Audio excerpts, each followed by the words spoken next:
ఇవన్నిటి కోసం పోరాడిన వ్యక్తి. అందుకే నేను ఈ ట్రస్ట్ పెట్టినప్పుడు కూడా ఒక పక్క రాజకీయం చేస్తున్నాం, ఇంకొక పక్క మీరు చూస్తే దేశంలో ఏ రాజకీయ పార్టీ కూడా ఒక ట్రస్ట్ పెట్టి పిల్లలకు చదువు చెప్పించిన దాఖలాలు లేవు. అలాంటి పిల్లలకు చదువు చెప్పించిన ఏకైక పార్టీ, ఏకైక వ్యవస్థ ఎన్టీఆర్ మెమోరియల్ ట్రస్ట్ అని కూడా మీకు తెలియజేస్తున్నా. ఇదే కాదు, సేవాభావంతో అనేక రకమైన ఆరోగ్య సేవలు, 4 బ్లడ్ సెంటర్స్ పెట్టి 5 లక్షల యూనిట్ల రక్తాన్ని సేకరించి 10 లక్షల మందికి రక్తదానం ఎన్టీఆర్ మెమోరియల్ ట్రస్ట్ చేశారు. భువనేశ్వర్ గారు ఆధ్వర్యంలో చేశారు.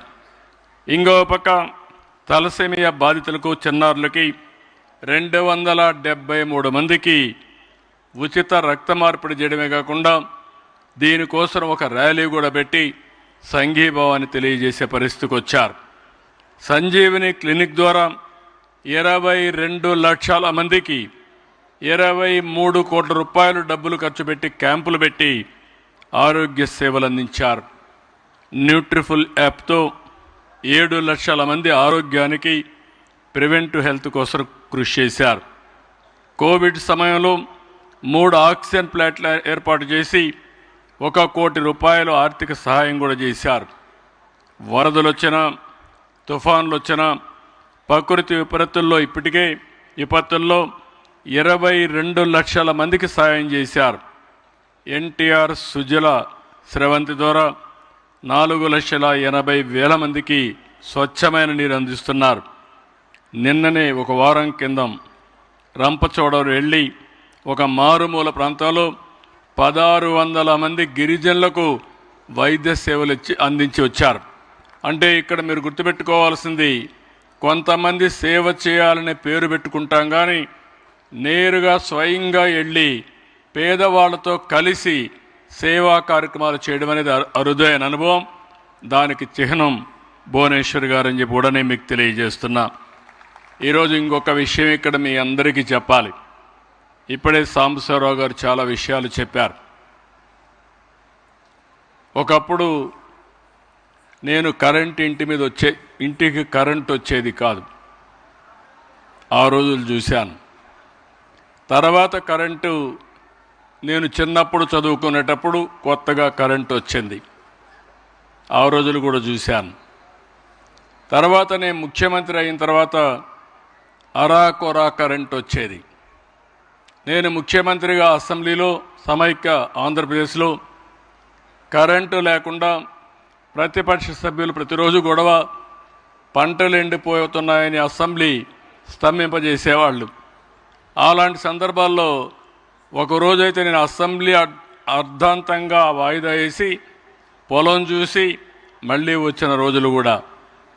ఆ రోజు ఈ దేశంలో మొట్టమొదటిసారిగా పవర్ సెక్టర్ రిఫార్మ్స్ తీసుకొచ్చి విద్యుత్ శక్తి కొరత లేకుండా చేసిన పార్టీ తెలుగుదేశం పార్టీ ఆ రోజు. ఈరోజు మీరు చూస్తే మన ఇంటి పైన కరెంటు తయారు చేసుకునే పరిస్థితికి వచ్చాం.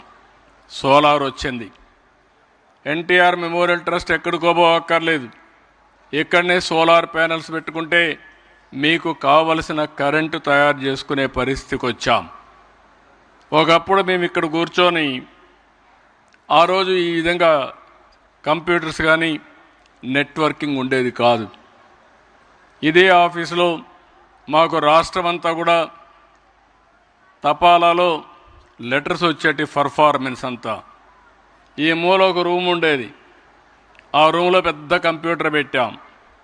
మా నాయకుడు ఒక రూమ్లో కూర్చునేవాడు, నేను ఒక రూమ్లో కూర్చునేవాడిని. మాకు ఏసీ ఉండేది కాదు, కంప్యూటర్కి మాత్రం ఏసీ లేకపోతే పనిచేయదు, దానికి కంప్యూటర్ పెట్టేవాళ్ళం. అక్కడి నుంచి అప్పట్లోనే 84, 85లో 6 లక్షల మంది బయోడేటా ఎంటర్ చేసి నెల పోస్ట్ ద్వారా సమాచారం తెప్పించి అవన్నీ అప్డేట్ చేసి అక్కడి నుంచి మేమంతా కూడా పదవులు ఇవ్వడంలో మెరిట్ కోసం ఇచ్చేవాళ్ళం. ఈరోజు మీరు చూస్తే మిడ్-90s 1995లో ఇన్ఫర్మేషన్ టెక్నాలజీ వచ్చింది. నేను ఫస్ట్ మూవర్ కింద ఇన్ఫర్మేషన్ టెక్నాలజీ అడాప్ట్ చేసుకున్నాం. ఆ రోజు సెల్ ఫోన్లు ఉండేటివి కాదు. నేను సెల్ ఫోన్ గురించి మాట్లాడుతున్న నెగతాళి చేసేవాళ్ళు. ఆ రోజు పట్టుబట్టి డీరెగ్యులేషన్ తీసుకొచ్చాం. ఈరోజు టెక్నాలజీ భారతదేశం యొక్క ఆర్థిక వ్యవస్థను పూర్తిగా మార్చేసే పరిస్థితికి వచ్చింది. ఒక్క నిర్ణయం, ఒక్క హైటెక్ సిటీతో ప్రారంభించాం. అక్కడి నుంచి అనేక నిర్ణయాలు చేసుకుంటూ వెళ్ళాం. ఈరోజు మీరు ఒక్కసారి చూస్తే ఎన్నో వందల సంవత్సరాలు కాలేదు, 25 సంవత్సరాలు దేశంలో హైయెస్ట్ పర్ క్యాపిటా ఇన్కమ్కు చిరునామా తెలంగాణ రాష్ట్రంగా తయారైంది. ఇంకొక పక్క ఆ రోజు నేను ఐటీ అంటే అందరూ ఎగతాళి చేశారు, కానీ ఈరోజు ప్రపంచంలో ఎక్కడికి పోయినా భారతీయులు ఉన్నారు. అందులో తెలుగు వాళ్ళు 30% ఉన్నారు. ఏ దేశానికి వెళ్ళినా అక్కడికి ఉండే వాళ్ళకంటే హైయెస్ట్ పర్ క్యాపిటా ఇన్కమ్కు చిరునామా ఎవరంటే దానికి తెలుగువారు కావడం నాకెంతో సంతోషంగా ఉంది. ఎందుకు ఈ విషయం పిల్లలకు చెప్తున్నానంటే, నిన్న కూడా ఒక మాట చెప్పాను.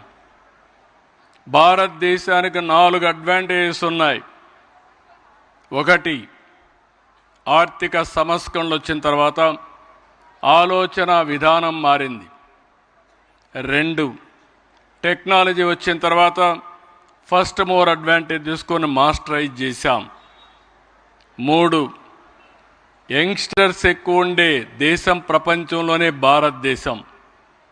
4, ఒక సుస్థిరమైన ప్రభుత్వం ఉండే దేశం భారతదేశం. ఈ 4 మనకు అనుకూలంగా ఉన్నప్పుడు మీరందరూ గుర్తుపెట్టుకోవాల్సింది, మనకు ట్రెడిషనల్ వాల్యూస్ ఉన్నాయి. ప్రపంచంలో ఏ దేశంలో కూడా ఇన్ని మంచి విలువలు ఉండే దేశం ఏదీ లేదు. ఈరోజు మీరు ఇక్కడ చూశారు బ్యూటిఫుల్గా. ఒకప్పుడు మేము ఏదైనా యాన్యువల్ డే పెట్టాలంటే ఒక డయాస్ వేసి ఆ డయాస్ మీద ఇలాంటి సాంస్కృతిక కార్యక్రమాలు నడిపేవాళ్ళం. ఈరోజు షో టైం, మన పిల్లలే బ్యూటిఫుల్గా కల్చరల్ ప్రోగ్రామ్ చూస్తే వీళ్ళు మన పిల్లల అనే విధంగా షో టైం వీళ్ళు కలిసి క్వాలిటేటివ్ సాంస్కృతిక కార్యక్రమాలు చేశారంటే అది టెక్నాలజీ ప్రభావం. అందుకే నేను మిమ్మల్ని అందరినీ కోరేది, మోడర్న్ టెక్నాలజీ అలవాటు చేసుకోవాలి. ఇంకో పక్క గ్లోబల్ నాలెడ్జ్ని ఎప్పటికప్పుడు అధ్యయనం చేసుకోవాలి.